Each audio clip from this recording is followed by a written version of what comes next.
SheADV presents. Jill doesn't. He doesn't yet. Now, default position should be standing.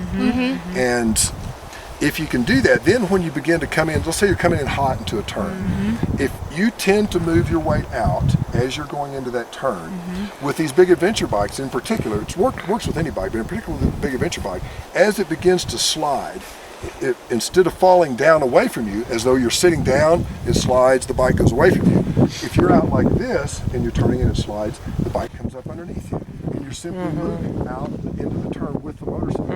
Even if the bike slides out. Even if the bike is sliding out, you're moving out with it. Front end washing is the #1 issue with these things on gravel. The back end coming around, whatever.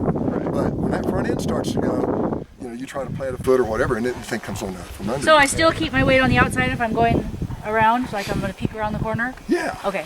You will initiate the turn with your weight to the inside. Yep. And then you transfer the weight to the outside to hold the turn. And that minimizes the effect. If I had a wheel, Right. on the bottom of this, and I actually have this that is a visual aid for my training classes, but and I'm doing this downhill turn back to uphill. Okay, so I start downhill. I'm fairly evenly weighted on my foot Oh, pegs. those are your pads. Okay. Now, once I get on this side hill, let's say this is a scrappy little side hill. If I simply step on this inside peg, as I was doing to initiate my turn, if I simply step on that, what's going to happen to my wheel?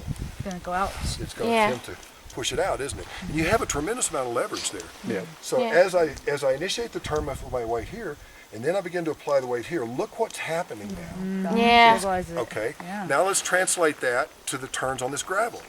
Okay, I'm making a wide sweeper on a flat gravel turn. So I'm standing. I start out by initiating my weight over here, and that rolls the bike into the turn slightly. Then I begin to weight this outside peg.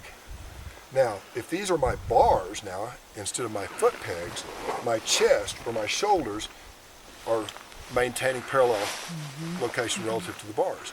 So you just like that. And where does that put your butt? It puts it to the outside.